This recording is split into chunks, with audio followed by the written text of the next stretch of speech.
కోల్కతాలో RG Kar hospital and medical కాలేజ్లో trainee డాక్టర్పై అత్యాచారం ఘటనపై దేశవ్యాప్తంగా నిరసనలు వెల్లువెత్తుతున్నాయి.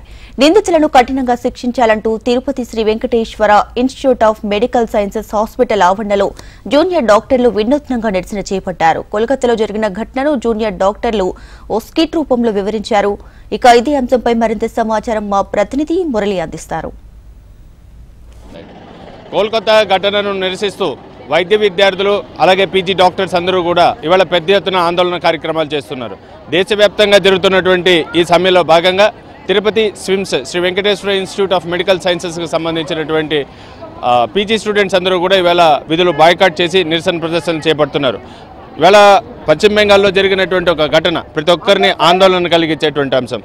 సో ఇవాళ ఒక ఫిమేల్ ఫ్రీగా వెళ్ళి వర్క్ చేయాలన్నా చాలా కష్టమైనటువంటి పరిస్థితి ఉంది. మీ ఇళ్లలో కూడా పంపించాలి, ఆన్ డ్యూటీకి పంపించాలన్న ఒక రకమైనటువంటి భయాందోళన వ్యక్తమవుతుంది. సో మీరు ఎలాంటి ప్రొటెక్షన్ గవర్నమెంట్ని అడుగుతున్నారు? మేము వర్క్ ప్లేసెస్లో చాలా భద్రతగా కోరుకుంటున్నామండి. మేము వర్క్ చేసే నైట్ డ్యూటీ 36 hours కానండి, 24 hours డ్యూటీ కావాలండి. మాకు అసలు భద్రతే లేదు, సెక్యూరిటీని నమ్మడానికి లేదు. వర్క్ స్టాఫ్ ఎవరైతే ఉన్నారో ఇక్కడ పారామెడికల్ స్టాఫ్ అయి ఉండొచ్చు, ఎవరైనా అయి ఉండొచ్చు, మాకు అసలు భద్రత అయితే లేదు. నైట్ డ్యూటీస్ మేము ఇక్కడ పడుకోవాలి, డాక్టర్స్ రూమ్లో కానివ్వండి, అక్కడ జరిగిన సెమినార్ హాల్లో కానివ్వండి, ఎక్కడ ప్లేసెస్ ఉంటాయో అక్కడ ప్లేసెస్లో పడుకొని మేము డ్యూటీస్ చేస్తూ ఉంటాము. మేము అల్టిమేట్గా పేషెంట్ సర్వీస్ కోసమే డ్యూటీస్ చేస్తూ ఉంటాం కదా, ఆ టైంలో కూడా మాకు భద్రత లేకపోతే చాలా కష్టంగా ఉంటుంది. సో midnight 2 o'clockకి ఒక కేసు వస్తుంది, ఆ టైంలో లేవాల్సి వస్తుంది. ఆ టైంలో కూడా పేషెంట్ అటెండర్స్ కావచ్చు, లేకపోతే పక్కన వేరే స్టాఫ్ కావచ్చు, అటాక్ చేసే అవకాశాలు ఉన్నాయి.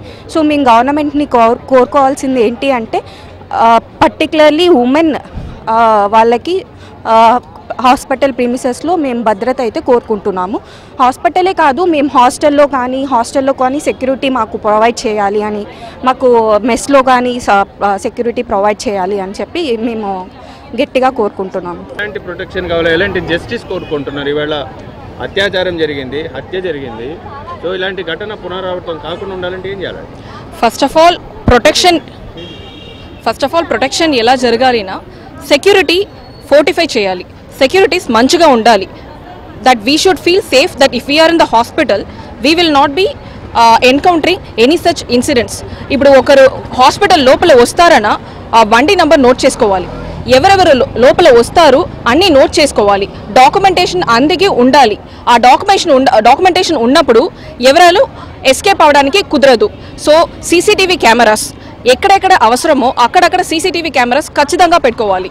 అప్పుడే మాకు తెలుస్తుంది ఎవరు లోపల వస్తారు, ఎవరు బయట వెళ్తారు. ఆ ఇన్సిడెంట్ జరిగినప్పుడు ఇప్పుడే in case if CCTV camera was there, whatever incident, wherever it has happened, CCTV camera was there, we would have easily identified the persons who has entered the seminar room or whatever incidents has happened. Whoever has come, we could have identified easily and we could have brought them to justice. No, అలా డాక్యుమెంటేషనే లేదు. ఎవరైనా ఎక్కడైనా వస్తారు, ఎవరికి ఎక్కడైనా entry ఉంది, ఎక్కడైనా exit అవుతున్నారు, అలా ఉంది. ఇక్కడ కూడా అలాగే ఉంది. సో CCTV కెమెరాస్ మస్ట్, ఎక్కడైనా CCTV cameras must. And securities they should note down who's entering, who's going out, everything should be noted down. ఏంటంటే చట్టాలు కఠినంగా ఉన్నాయని అంటున్నారు, కానీ అది ఎంతవరకు ఫోర్సిబుల్గా ఇంప్లిమెంట్ చేస్తున్నారని అనుకుంటారు? ఇలాంటి ఘటనలు చూస్తే చట్టాలు ఏమైనట్టు? లేదు, ఇంప్లిమెంట్ చేయాలి, అదే కావాలి, మాకు అదే కావాలి. ఇప్పుడు సెంట్రల్ ప్రొటెక్షన్ యాక్ట్ మా అన్ని medical professionals, because we are not doing 9 to 5 job, we are doing day in and day out. 24 hour duty చేస్తాము, 36 hours డ్యూటీ చేస్తాము, 48 hours డ్యూటీ చేస్తాము. అప్పుడు ఉన్నప్పుడు మేము ఇంటికి అన్ టైంలో ఇంటికి వెళ్ళి రావడానికి కుదరదు. మేము అట్లీస్ట్ ఇప్పుడు విమెన్కి అయితే బయట అయితే సేఫ్టీ అయి లేదు, ఎవరు ఎక్కడైనా ఫాలో చేస్తారు, ఏమైనా జరుగుతుంది రోడ్లో మాకు తెలీదు. అట్లీస్ట్ వర్క్ ప్లేస్లో కూడా ఇలా సిచ్యువేషనే జరుగుతుందినా మేమేం చేయాలి? ఎలా వర్క్కి రావాలి? మాకు ఆ ఫియర్ ఉంది కదా, ఫియర్ ఉంటుంది కదా. ఆ ఫియర్ ఎలా how they are going to remove that fear from us? We have to execute your duties. We should not be having any fear, then only we can execute it. ఇంత జరిగినటువంటి అన్యాయం పైన 9వ తారీఖు జరిగింది ఘటన. 9వ తారీఖు నుంచి ఈవేళ 16, 78 సంవత్సరాలు పూర్తి చేసుకున్నాం మన స్వాతంత్రానికి. సో ఇప్పటికి కూడా ఇలాంటి ఘటనలు జరుగుతున్నాయంటే మనం ఎలా భావించాలి? ఎవరు మాట్లాడుతున్నారండి దీని గురించి? నిన్న అంత పెద్ద స్పీచ్ ఇచ్చారు, longest speech of history of India independence day speech అన్నారు. మోడీ గారు అసలు ఎందుకు దీని గురించి ట్విట్టర్లో కానీ ఎక్కడ కానీ కండోలెన్సెస్ కానీ అసలు ఇష్యూ గురించి ఎందుకు అడ్రస్ చేయట్లేదు? అసలు సపోర్ట్కి రావాలి కదా. ఎంత జరుగుతుంది, డాక్టర్స్ అన్ని చోట్ల స్ట్రైక్కి పెట్టున్నారు, అందరూ హెల్త్ సర్వీసెస్ ఆగిపోయాయి, ఎందుకో ఎవరు నోటీస్ చేయట్లేదు. ముందు అసలు జనాలకి పబ్లిక్కి ఇదంతా ఒక డాక్టర్ ఇష్యూ, ఎందుకు లేపట్లేదు? సెలబ్రిటీస్ ఏమయ్యారు, ఎవరు ఎందుకు మాట్లాడట్లేదు? వాళ్ళకి అంబానీ పెళ్ళైతే అందరూ దాని గురించే మాట్లాడారే, ఇంత పెద్ద ఇష్యూ అయింది, ఎందుకు లేపట్లేదు? ఇట్స్ రిడిక్యులస్ అండి, ఎవరు మాట్లాడట్లేదు. గవర్నమెంట్ ఒకటే కాదు, జనాలకి పబ్లిక్కి ఎవరికి తెలియట్లేదు, ఇష్యూ అసలు జనాలకే చేరట్లేదు. ఏమైనా ఇవాళ చట్టాలు ఉన్నాయి, ఆ చట్టాలను పరిరక్షించాలా, కఠినంగా వ్యవహరించాలంటున్నారు.